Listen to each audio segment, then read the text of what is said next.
tricep dips. For this exercise, we are going to be targeting primarily our triceps. This is considered to be an isolated movement, so we are only working one muscle group at a time. To get set up, there's a couple things that we want to note before starting. So you'll notice that I'm using a chair pressed against the wall. That's going to make sure that we have a stable surface while working on this movement. Again, you can either utilize a couch or just something that replicates something in a stable position. Okay, so nothing that's going to move or anything. So just make sure it's either pressed against the wall or whatever it may be. But anyways, you also want to take into consideration that it isn't too high of a height. The higher the height, the harder it is going to be. So just remember that.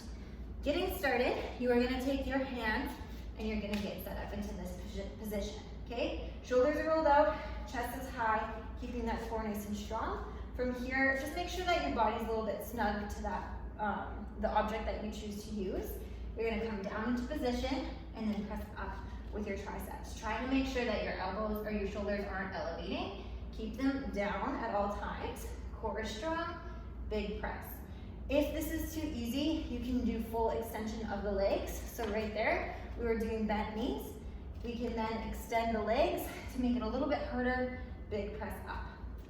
Okay, very, very important that you do not elevate your shoulders, but instead keep them down and depress at all times.